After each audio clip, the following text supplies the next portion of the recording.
All right, hello, welcome back to At Your College Journey. I'm Danny Hoffman down at the College and Career Center, joined with another special guest, Mr. Tesso. Excited to have you here again. This will be a pretty quick video. Hopefully, we're kind of reviewing the final stage of the junior seminar, really looking at that timeline. And I'm going to give you some nuts and bolts on things you can be doing over the next several months as we gear up and start getting ready to hit submit on your college applications next winter. Right now, I'm going to turn it over to Annie. Following your junior seminar, we're going to want you to schedule a meeting with your counselor, individual meeting. This is where we're going to be doing the following things. So your senior course registration, we're going to review your self-assessment, and we're going to discuss your summer plans. And also we'll ask you do some independent work on your own during this time. But with your counselor, in March, you're going to select your course registration. So we want you to really think about balancing your course load between courses that are challenging, but also enjoying your life outside of school. So you'll work with your counselor going through that and thinking about applying to schools and what's required. Language and arts are sometimes a requirement of some schools, so you want to make sure that you have those in senior year so that you're on track. Take challenging courses, but also in a subject area where you're really passionate about learning in this area. So you kind of want to hone in on what you really like to learn about. Self-assessment.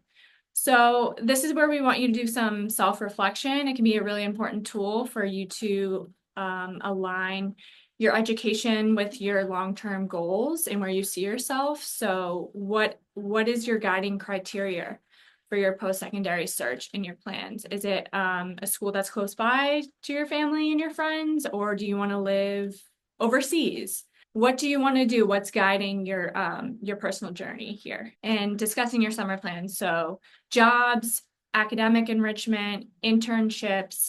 You want to think about the quality of what you're doing in the summer as opposed to the quantity. So you don't want to overload yourself with a ton of commitments. You really want to hone in on something that you really enjoy doing that is beneficial for your long-term goals. It's just an extension of really finding out who you are and what you enjoy doing, where you see yourself in the future. Also, at the same time, we're going to ask you to do some work on your own. So we want you to log in and explore SCORE. At this point, you should have received an email about how to log in and get you all set up on SCORE. You want to register for either the March SAT or the April ACT. And you want to research challenging and interesting summer courses, jobs, and internships. So just continuing this process of figuring out where you might fit and doing that on your own. And just continuing to maintain what you're doing, like really doing a good job at keeping up with your coursework and your extracurricular activities, whether that's sports, music, baking, whatever you're interested in. So just building a balanced life in this time period. In March, April, we want you to be doing some research and applying for some of those summer programs that we were just talking about, starting to work on or updating your resume if you haven't done that. This is a time for you to register for the May or June SAT or ACT. You don't need to take all of them. You don't need to take more than 2 times, right? So if you're taking it in April, you don't necessarily need to be registering for May and June. And we just want to keep in mind that there are deadlines, they're happening consistently. So make sure you're identifying what your plan is.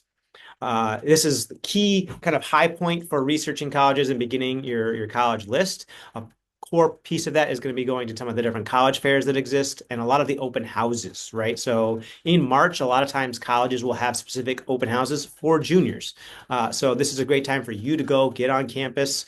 If you've scheduled something over April break, if you're going away, lucky you.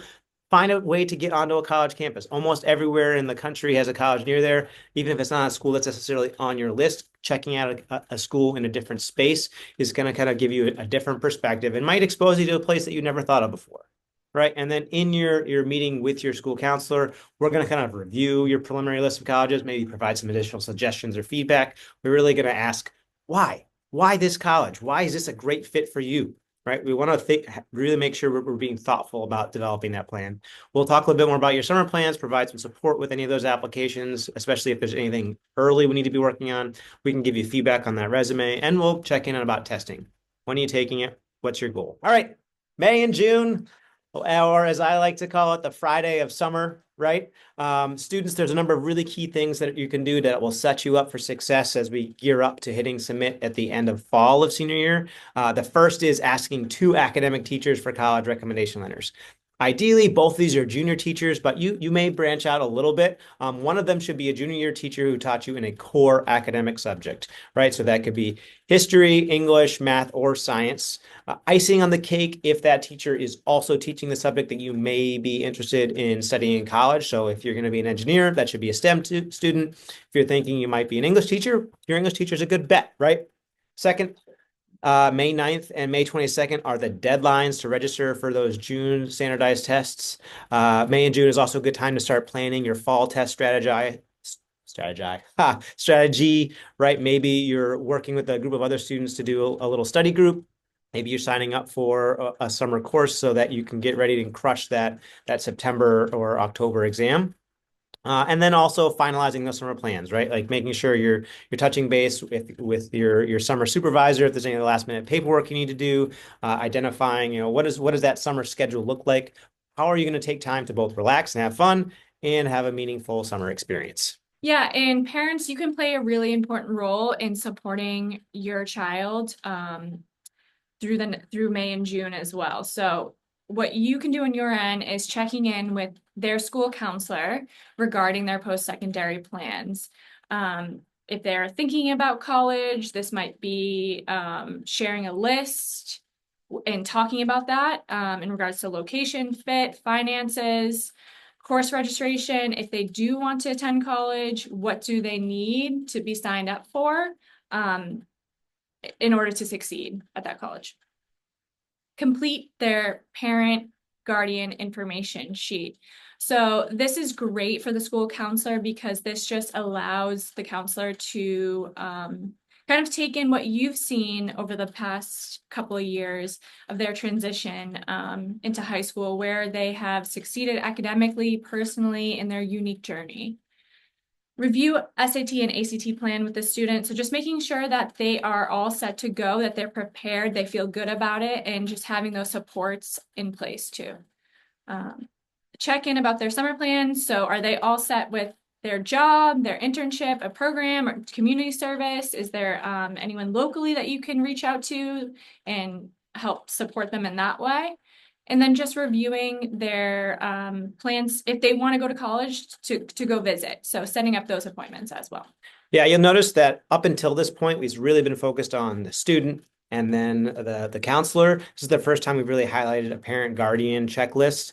Part of the college process is really helping the student transition to taking on more ownership of their journey. So this may be a good time for you to talk as a family and practice and think about, like, what do we want this process to look like? How much do we want to take a step back? How do you collaborate to have a harmonious experience? And I'm happy to talk more with you about that if that's something you'd like some support with. And some of you may have already been doing that really, really wonderfully, but I just wanted to highlight that as this is kind of a shift maybe in how we've approached some things when we're thinking about supporting students through their high school experience. In college, it's going to be all on the student. It's up to them to really be successful, and this is a good time to start practicing that transition. So next time on At Your College Journey, well, next time you're going to be hopefully in the junior seminar, right? So this is really kind of the end of this little video series. There will be more at some point in the future that'll do deeper dives into some of this stuff, but that's it for now. As always, you can come find me down at the College and Career Center, grab an appointment, keep checking those Parent Square postings that I try to send out every single week. Have a good one. Happy days.